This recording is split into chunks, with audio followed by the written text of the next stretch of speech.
let's find out what our real fam wants to talk about. What y'all want to talk about? Okay, let me see. Oh, I can't wait, I can't wait, I matches can't my wait. dress. Okay, How go. about that? Okay. Oh, that's Okay. cute. Yes. Here we go. Flora Mill from Queensland, Australia, who watches us on YouTube. Hello over there. If you have a mental illness or disorder that is controlled, should you still disclose it in a job application? I want to say, by law, you don't have to. No. Right, I just of want, course. like any other Yes. illness, you do not have to disclose if you have a mental illness or any other type of illness in the United States. So that's the one thing I want to start with. Yeah, Yes. I agree, because I feel like once somebody knows, you're going to be discriminated against sure. for that. People will start sure. seeing things, start saying things. Or people just won't be honest because they think that they will be discriminated for it. Right, exactly.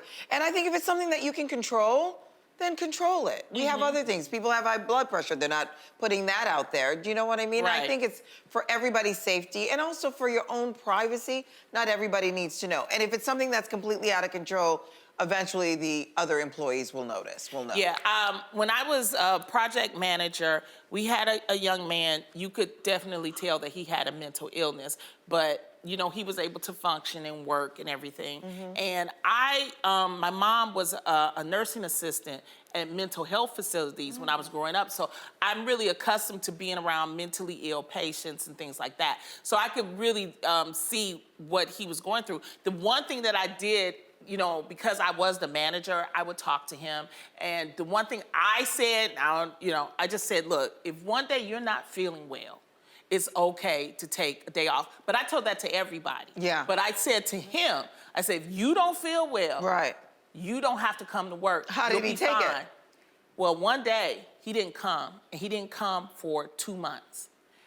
And because of HR issues, I couldn't ask and all this. It's just that they were like, it was handled. He came back, and he looked me in the face, and he said, I remember what you told me. And one day I felt like I was gonna hurt somebody, and so I didn't come. And I said, you know what, I am so proud of you. And I'm saying all that to say is that people, you know, with mental illness, treat them like people, but Yes. also have honest conversations with them, because that conversation could be helping them. Right. You know, it really Absolutely. could. So, you know, so I'm glad we worked There's it so out. many conversations like this. When I first heard this, I was like, this is a really tough question because there's such a whack stigma about people with mental illness. You act like they can't function. Like, no, these are regular people, the same way that you can have high blood pressure, the same way I can have Hashimoto's, the same way someone can have something else. They need to be treated fairly, and there can't be a prejudice against them. But at the same time, there is a concern if someone says, you know, I have schizophrenia, just as an example, and let's say the voices told them to possibly harm someone. There should be someone that checks in. We should all be checking in on each other. Yeah, That's the but even thing, on an at work HR groups. level, Right. on an HR level, I really wish that there was somebody that there was a job where your job is to, one, not be to be unbiased. Right. Right? You are the HR person that has to keep HIPAA, which means you cannot share or divulge the information. Right.